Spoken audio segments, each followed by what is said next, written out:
त्या छोट्या बाळाला पण समजते की आपली मम्मी पेनमध्ये. हाय, मी पूजा आणि माझ्या व्हिडिओमध्ये तुमचं स्वागत आहे. एक म्हणजे माझ्याबरोबर काल काय घडलं ते मी या व्हिडिओमध्ये सांगणार आहे. तर व्हिडिओ शेवटपर्यंत पहा. आपण असं म्हणतो की यार म्हणजे ज्यांना मुलं असतात ते पण परेशान असतं, ज्यांना मुलं नसतात ते पण परेशान असतात. पण मुलं असणं खूपच, मला तर असं वाटतं मुलं पाहिजेत. कारण आपला पूर्ण थकवा मुलांना पहिल्यावर निघून जातो. त्यांचे छोटे छोटे बोल आपल्याला बरंच काही विसरायला लावता.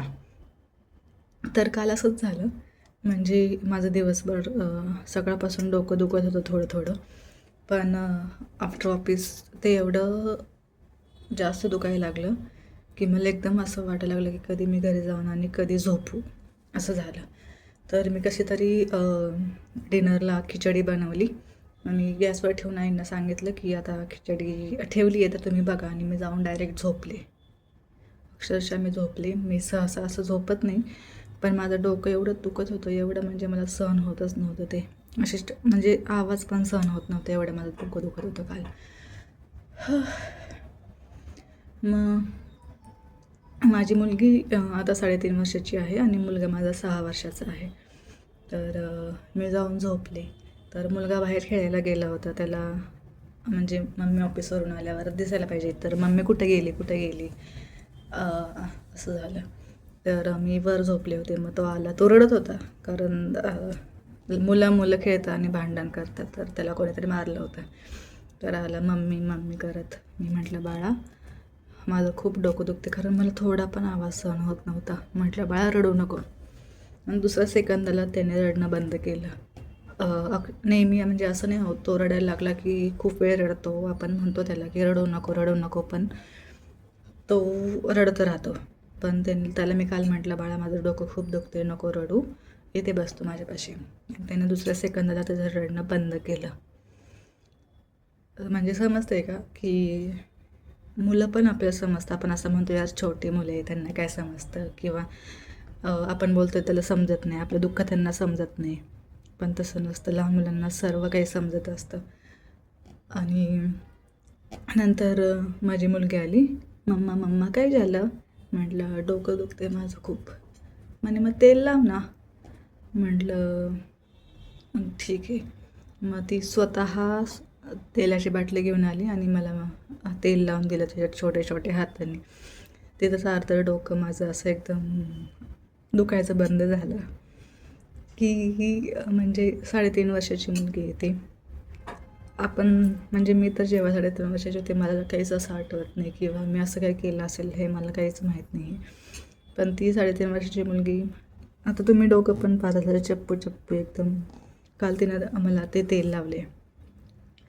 ती 3.5 वर्षाची मुलगी, माझी बाळ येतं माझ्या डोक्याला लावतं, सगळं डोकं दाबून देतं आणि म्हणतं आता मम्मा बस बस.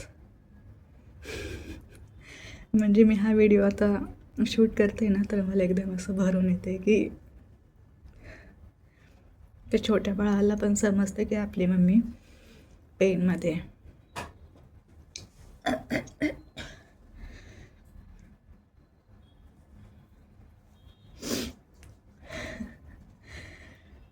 तिनं तेल लावलं, तिनं छोट्या छोट्या हाताने माझं डोकं दाबलं आणि तिने 1 सेकंद पण मला सोडलं नाही. फक्त माझ्यापाशी आली, म्हणे मग मम्मा राहिलं डोकं. म्हटलं दुखते थोडं अजून. म्हणे मग डॉक्टरकडे जा ना. म्हटलं नाही. आणि प्लीज मम्मा जा ना, प्लीज मम्मा जा ना, प्लीज मम्मा जा ना. म्हटलं नाही, आराम केल्यावर बरं वाटेल.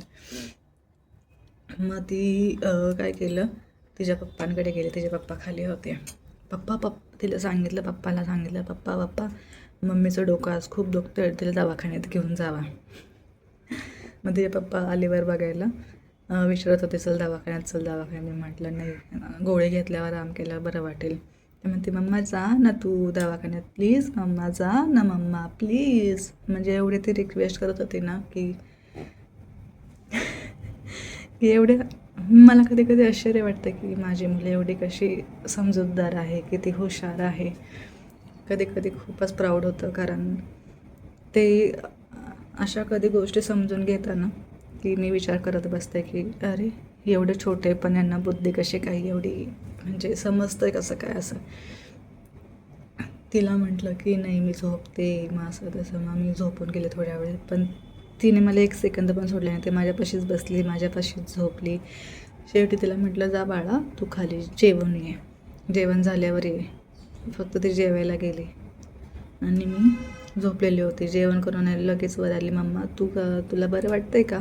तिला म्हटलं हो बरं वाटतं आता. मग तू का जेवत नाही? जेव ना मम्मा. म्हटलं नको तू आईलाच. मग माझ्या आई म्हणजे सासूबाई पण आल्या बघायला की म्हणजे जेव चल वगैरे, पण मला एकदम काल उलटीसारखं पण होत होतं आणि डोकं पण खूप दुखत होतं. म्हटलं नको. मग तिला म्हटलं की जा आईकडून दवा घेऊन ये डोकं दुखायची. मग ती दवा घेऊन आली आणि आईने दूध दिलं पहिला की काही खात नाही आहे तर दवा घेऊन दूध पे. तिला म्हटलं पाणी.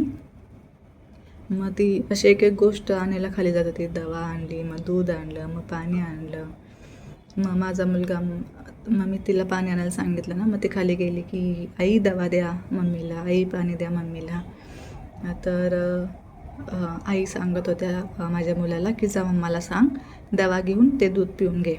तर तो आईंना विचारत होता की आई दवा टावर आहे का? त्याला असं म्हणायचं पॉवरफुल आहे का? तर तो म्हणायचा आई दवा टावरफुल आहे का? म्हणून तुम्ही दूध घ्यायला सांगताय का मम्मीला? तर आई म्हणे हां जा सांग मम्मीला, सांग दवा घे आणि दूध घे. मग मी ते दूध घेऊन झोपले. मुलगी माझी जसं मी झोपली होती फक्त जेवायला खाली गेली होती आणि जशी ती माझ्यापाशी झोपली ती सहसा लवकर नाही झोपत, पण ती माझ्यापाशी झोपली. मला सारखी विचारायची मम्मा आता बरं वाटते? मम्मा आता डोकं दुखायचं राहिलं, मी तुला तेल लावलं ना मम्मा. आणि माझा मुलगा माझ्या क्यूट क्यूट मम्माला काय झालं, काय झालं आज माझ्या क्यूट क्यूट मम्माला? हे शब्द ऐकून ना मला एकदम आता पण एकदम रडू येते मला की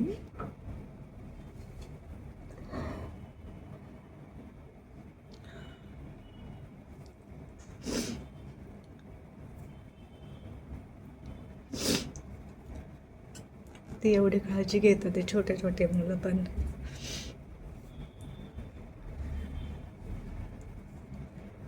म्हणून आहे ना मुलगी आणि मुलगा पाहिजेच असं मला वाटतं. जेव्हा मी आजारी असते ना अशीच ते नेहमी काळजी घेता माझी.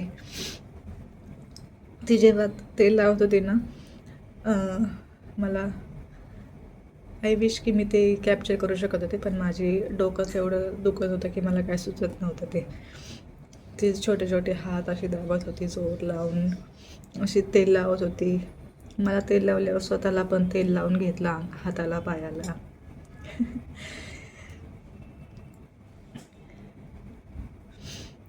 आणि कधी मी त्यांचा अभ्यास घेते तर ते पटकन अभ्यास करायचं म्हणजे तो मुलगा माझा आहे ना, माझं सर्वावरून झाल्यावर मी अभ्यासाला बसवते तेव्हाच तो बसतो. नाहीतर मी नेहमी म्हणते की बाळ माझा स्वयंपाक होतोय तोपर्यंत तुझा अभ्यास करून घे, पण तो नाही करत. तो म्हणतो तुझं झाल्यावर मी तुझ्यासोबतच बसेल. पण काल त्याला मी म्हटलं बाळा आज माझं डोकं दुखतंय तर तू अभ्यास करून घे. तर त्यानं काहीच न बोलता पूर्ण अभ्यास करून घेतला खाली बसून आणि पूर्ण झाल्यावर मला म्हणे की मम्मा माझा अभ्यास झाला आहे. एवढ्या लहान मुलांमध्ये समजूतदारपणा असल्यावर अजून काय पाहिजे. ते हट्टी आहे, जिद्दी आहे, ते रडता हे करता, पण अशा सिच्युएशनमध्ये त्यांनी समजून घेणं एवढ्या लहान मुलांनी खूप असं जग जिंकल्यासारखं वाटतं की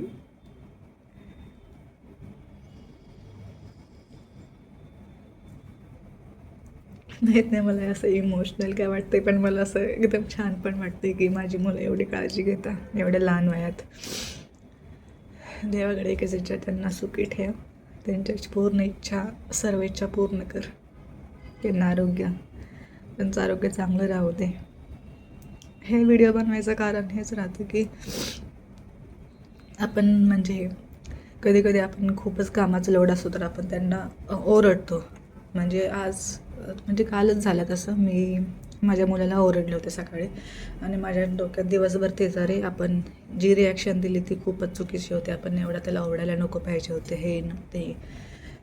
आणि जास्त ओव्हर थिंकिंग झालं ते माझ्याकडून, की नाही आपण असं नव्हतं करायला पाहिजे होतं, किंवा आपण कधी कधी हे होतं म्हणजे ते आपण फ्रस्ट्रेशनमध्ये आपल्याकडून होतं, आपलं तसं इंटेन्शन काही नसतं पण ते होऊन जातं. तर मग मी गोळी घेतली आणि झोपून गेले आणि आता बरं वाटते. पण हे काल तेल लावले ते माझ्या बाळाने लावले, जे 3.5 वर्षाचं आहे, म्हणून मी आज मुद्दाम डोकं नाही घेतलं, कारण नेहमी मला असं ऑफिसमध्ये तेल लावून यायला नाही आवडत. पण हे माझ्या बाळाचं प्रेम आहे जे मी ठेवलं, आज मी नाही धुतलं. मोठेपणी पण असेच राहते ते, जे लहानपणी म्हणजे आपण माझे हजबंड पण कधीही आपण असं डोकं वगैरे दुखत झालं तर लावतात ते, मग ते पण पाहता. माझा मुलगा पण असं आपण कधी आजारी असेल तर डोकं दाबून देतो, तेल लावतो, हातपाय दाबतो. मुलं समजूतदार असतील ना तर त्याच्या सारखी संपत्ती कोणती मोठी नाही आहे असं मला वाटते. आता रोज जो मुलगा तासनतास रडतो तो दुसऱ्या क्षणाला रडणं थांबवतो. जो मुलगा रोज मम्मीचा हवाल्याशिवाय अभ्यासाला बसत नाही तो एका शब्दावर अभ्यास करायला बसला.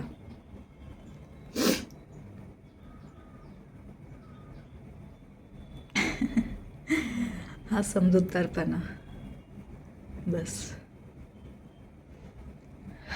खूप आशीर्वाद त्यांना, खूप मोठे व्हा, खूप यशस्वी व्हा, आरोग्य त्यांचं चांगलं राहू, हे सिच्युएशनने राहतं ना.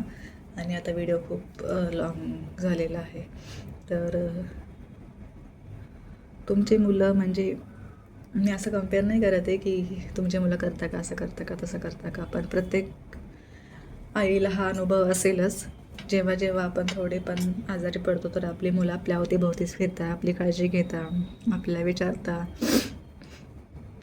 त्याने जे केलं ना ते सगळं करून थोडंसं माझं टेन्शन म्हणजे डोकं दुखायचं कमी झालं. माझी क्यूट क्यूट मम्मा. आपण म्हणतो की मुलाची आईच ही त्याची पहिली हिरोईन असते, त्याची पहिली हिरोईन असते, आणि खरंच असंच वाटत होतं काल, कारण तो एवढं माझी क्यूट क्यूट मम्मा आहे ते. आणि अजून एक किस्सा मला सांगावं असं वाटतं.